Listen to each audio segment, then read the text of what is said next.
novo secretário de Ciência, Tecnologia e Inovação de Pernambuco, secretário Lucas Ramos, vai dar uma palavrinha sobre a nova missão, a nova gestão, e em seguida a gente vai abrir para fazer um debate com quem tiver interesse de fazer perguntas, etc. Então, secretário, a sala é sua. Meu caro Romero, muito obrigado pela oportunidade do convite. Esse Trend Talk aqui tem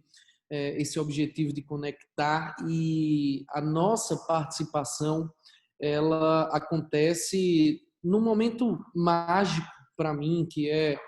tão novo, como você falou, o novo secretário, permita-me parafraseá-lo, tão novo, com 34 anos, assumir uma pasta tão estratégica para o desenvolvimento de Pernambuco. Nosso estado sempre na vanguarda, o primeiro em regulamentar um marco da inovação, uma legislação que foi produzida em 2018, com a secretária Lúcia Mello, e que logo na minha chegada tive a chance de, junto ao governador Paulo Câmara, ainda como deputado, tendo votado a favor dessa legislação, e já com o convite feito do governador Paulo Câmara para assumir a secretaria, ao lado do meu antecessor, o secretário, hoje deputado Aloysio Lessa, participar da cerimônia de assinatura do decreto que regulamenta o marco da inovação em Pernambuco. Então, não poderia ser mais importante esse momento para mim, e junto, né, dessa equipe extraordinária que encontrei aqui no ambiente da Secretaria de Ciência, Tecnologia e Inovação de Pernambuco, né, com as nossas vinculadas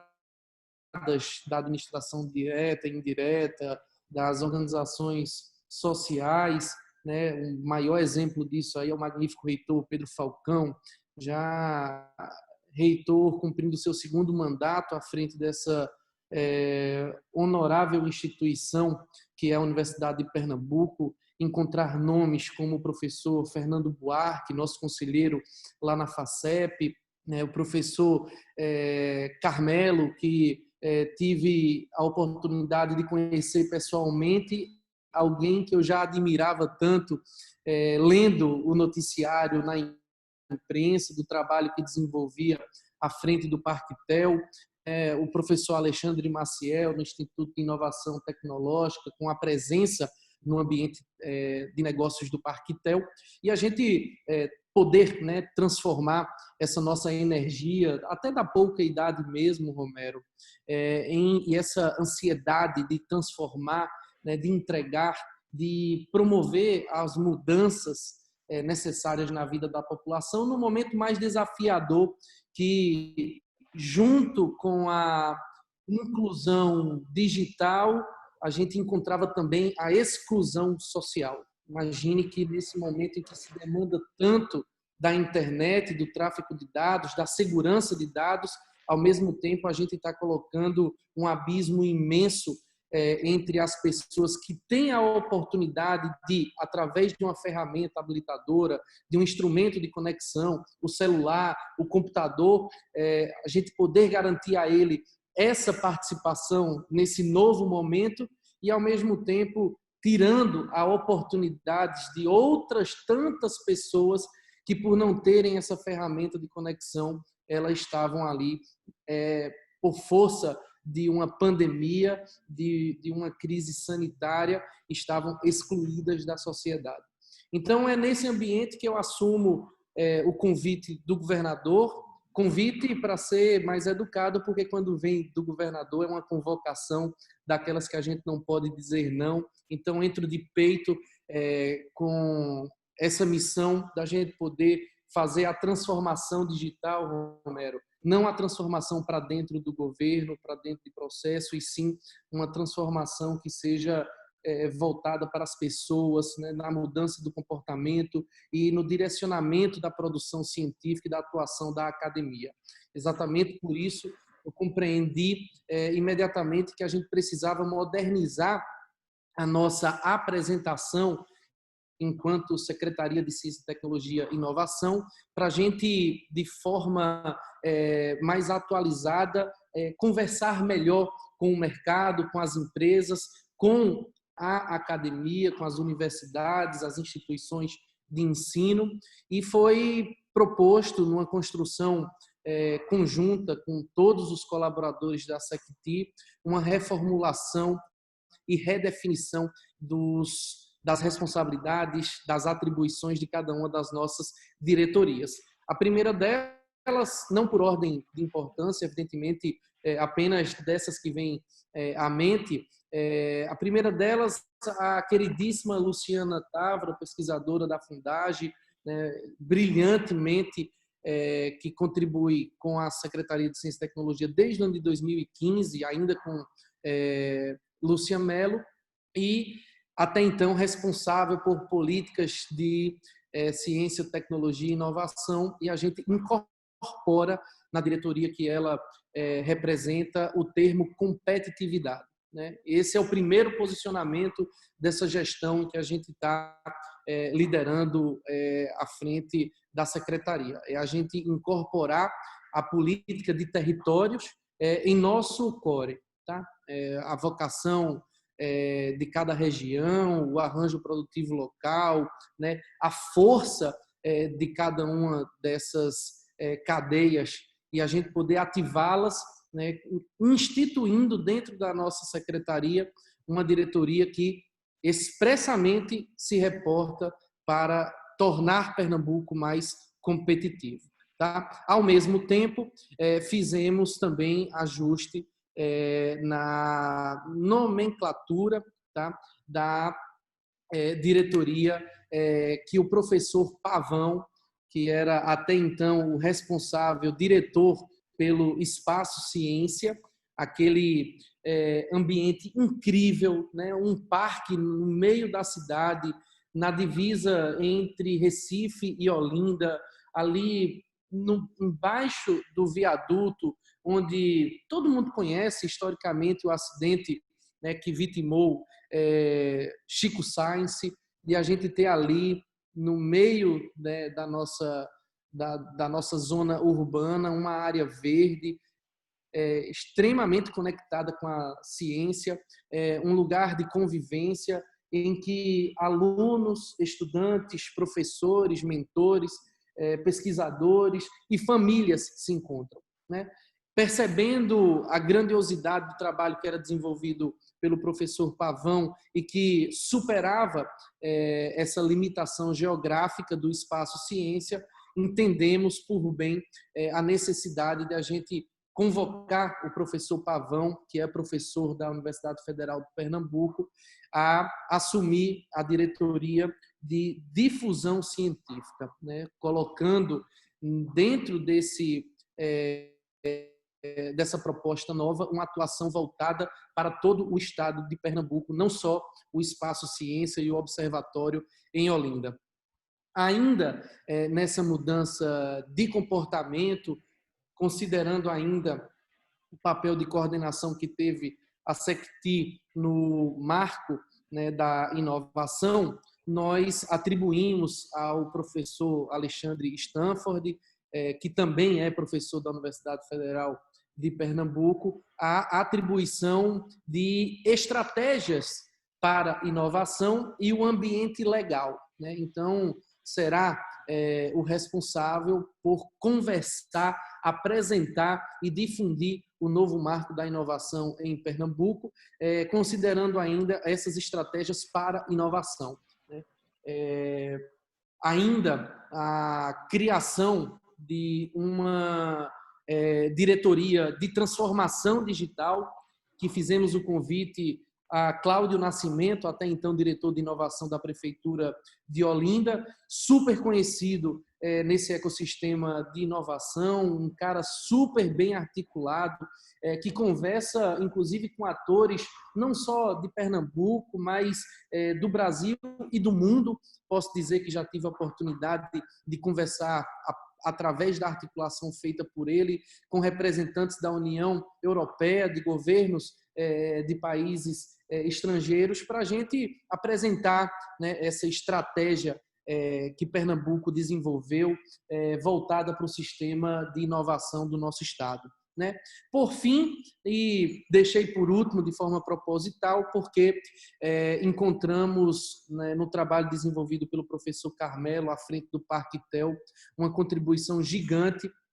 e fiz o convite pessoalmente ao professor Carmelo, que está aqui do meu lado, está aqui na secretaria ainda, esse horário, né, já passa das 8h30, a mulher dele vai me matar, tenho certeza, mas evidentemente é por uma boa causa, é para a gente apresentar essa... Carmelo pode aparecer aí também. Ele está na tela do lado aí, conectado do celular. Né? O professor Carmelo, que é professor da Universidade de Pernambuco, ele assume, então, uma diretoria específica para a gente conversar sobre novos ambientes de inovação. O que são novos ambientes de inovação? É a escala a nível de Estado da experiência exitosa que foi desenvolvida no Parque TEL. E esses novos ambientes de inovação, ele vem atrelado à formação superior. Ou seja, nós aqui não estamos discutindo, Romero, a qualificação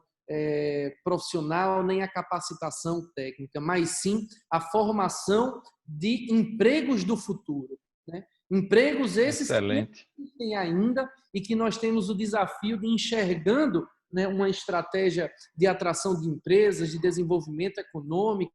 a gente poder enxergar Pernambuco 5, 10, 15 anos lá na frente e criar esse ambiente favorável para a instalação de empresas, né, numa grande rede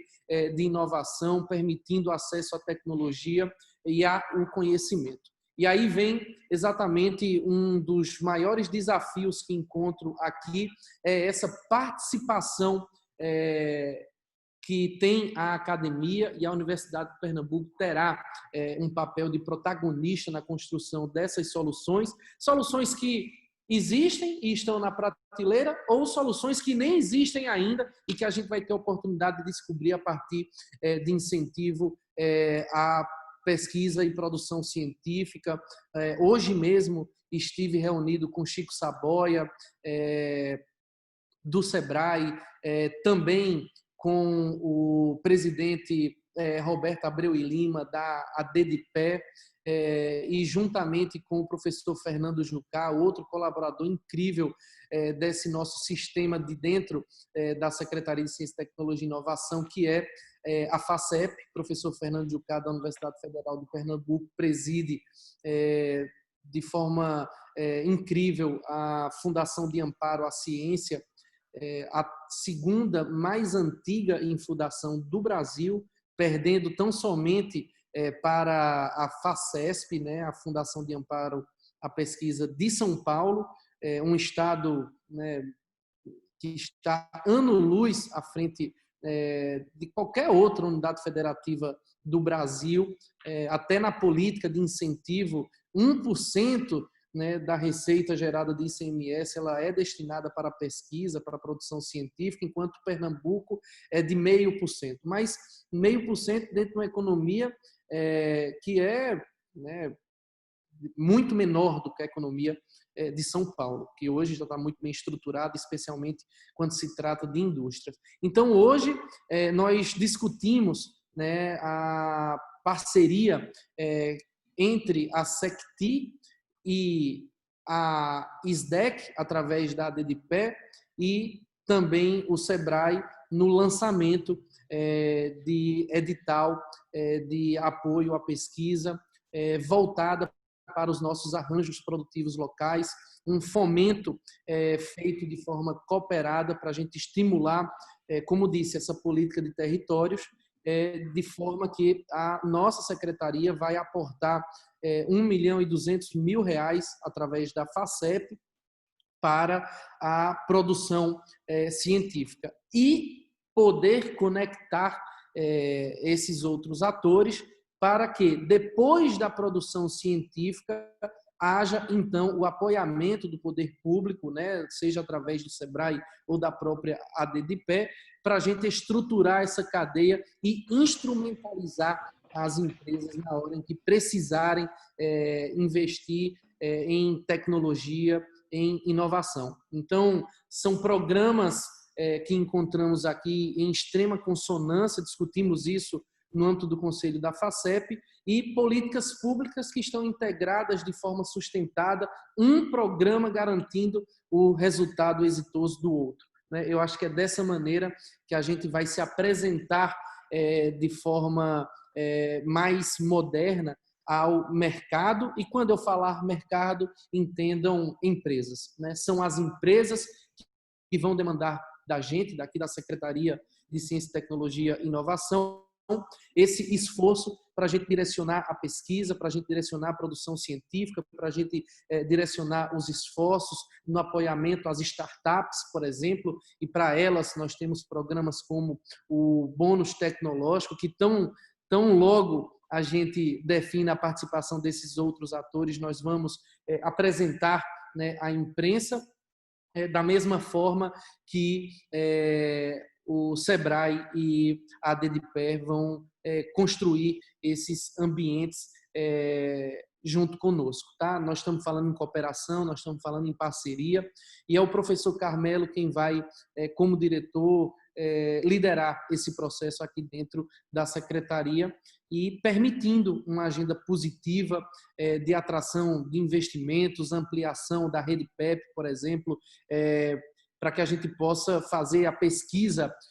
voltada para dentro da empresa, com o pesquisador visitante, e também para dentro do governo com o pesquisador mentor. Eu acho que acredito, Romero, que dessa forma a gente consegue estruturar toda a cadeia, permitindo assim esse desenvolvimento sustentado das nossas cadeias produtivas diversas, considerando as realidades diferentes do nosso estado. E é evidentemente que na hora que eu tiro o professor Carmelo daquele ambiente específico Parquetel, a gente precisa suprir essa ausência, e tive a chance e a sorte de poder contar com a colaboração, a compreensão, e aceitou prontamente o desafio o professor Alexandre Maciel para ser o cientista-chefe lá do Parquetel. Esse modelo de negócio compartilhado a gente quer interiorizar, considerando os arranjos produtivos locais, como, por exemplo, o polo de confecções do Agreste e também o polo desenvolvido a partir da bacia leiteira, dessa mesma região. Da mesma forma que a gente quer estimular aqui a indústria de metal mecânica pesada, já instalada no polo automotivo, que a Jeep tão bem representa, uma das empresas que mais investe em inovação tecnológica, nos serve evidentemente como referência, e foi exatamente a partir dessa necessidade de formação dessa mão de obra qualificada que o professor Pedro Falcão, como reitor da UPE, construiu essa parceria, e a gente muito em breve vai estar divulgando aí a iniciação da primeira turma de formação desses profissionais. Da mesma forma que temos um desafio, Romero, que é estimular o desenvolvimento da cadeia do polo farmacoquímico. Nós já temos a Axé funcionando ali na área integrada ao Porto de Suape, e também devemos aproveitar esse momento em que a pandemia que nos traz luz para a necessidade da produção de medicamentos, e considerando que todos os insumos que nos servem para a produção de remédios, eles são todos, sem exceção, importados da Índia e da China. Então, se a gente puder estimular essa cadeia na produção de insumos, pode ter certeza que a academia vai ter um papel fundamental na estruturação dessas novas cadeias. E aí a gente vai para o interior, para o sertão do estado, com o polo de caprino-ovinocultura, o polo de vitivinicultura, o polo de frutas do São Francisco, do polo gesseiro do Araripe, que nos serve ainda dentro dessa cadeia o pó de gesso para a agricultura aqui na zona canavieira, né, da Mata Norte, da Mata Sul, sendo um agente importante de recomposição de elementos de nutrição do solo, permitindo maior produtividade para a zona canavieira. E tudo isso a gente poder, de forma conjunta, não só com as nossas empresas vinculadas, né, como o ITEP, por exemplo, a empresa Pernambuco de comunicação com a TV Pernambuco e a rádio, a gente difundir essas informações, difundir o conhecimento, universalizar o acesso à informação, mas também a Embrapa, o CETENE, a SUDENE, com quem a gente já tem o desenvolvimento do polo TIC, né? Vale lembrar, Farias, eu estava guardando para o final, né, da minha fala essa importante parceria que a gente mantém com a SUDENE, que já existe, né, dentro do polo Mangue, esse trabalho realizado em parceria com a Secretaria de Ciência, Tecnologia e Inovação, cujo coordenador aqui dentro da secretaria é o professor Carmelo, e a discussão recente da abertura de novos polos, como o polo RID, Petrolina Juazeiro, e o polo dentro, né, da política, né, nacional de desenvolvimento regional que a SUDENE tem com os seus parceiros, e o governo de Pernambuco tem na SUDENE essa referência tão importante na produção de soluções para que a gente possa garantir maior competitividade e o desenvolvimento de Pernambuco. Então, dessa forma, Romero, apresentando essa nova estruturação da Secretaria de Ciência, Tecnologia e Inovação, a gente encerra por aqui, me colocando desde já à disposição, bem como toda a nossa equipe, para que a gente possa construir soluções como o CRIA, por exemplo, esse Conselho de Desenvolvimento de Soluções, né, que a SUDENE encontrou aqui o que precisava, que era esse braço de execução, e a gente poder escalar todas essas propostas, todos esses programas, esses projetos, junto com a SUDENE, vai ser fundamental para a gente interiorizar e universalizar essas ações. Agradeço mais uma vez a oportunidade, dar sucesso em mais um evento, poder trazer esse sentimento que temos de que a Secretaria de Ciência, Tecnologia e Inovação tem um papel fundamental de articulação e conexão, tá? Essa vai ser a palavra que a gente vai utilizar em todos os nossos projetos. É conectar pessoas, conectar empresas, conectar parceiros para a gente fazer as entregas que o povo pernambucano espera, e isso nos trará como consequência esse pioneirismo em políticas públicas de inclusão digital e social ao mesmo tempo. Um grande abraço, continuarei aqui, evidentemente, conectado, acompanhando o debate.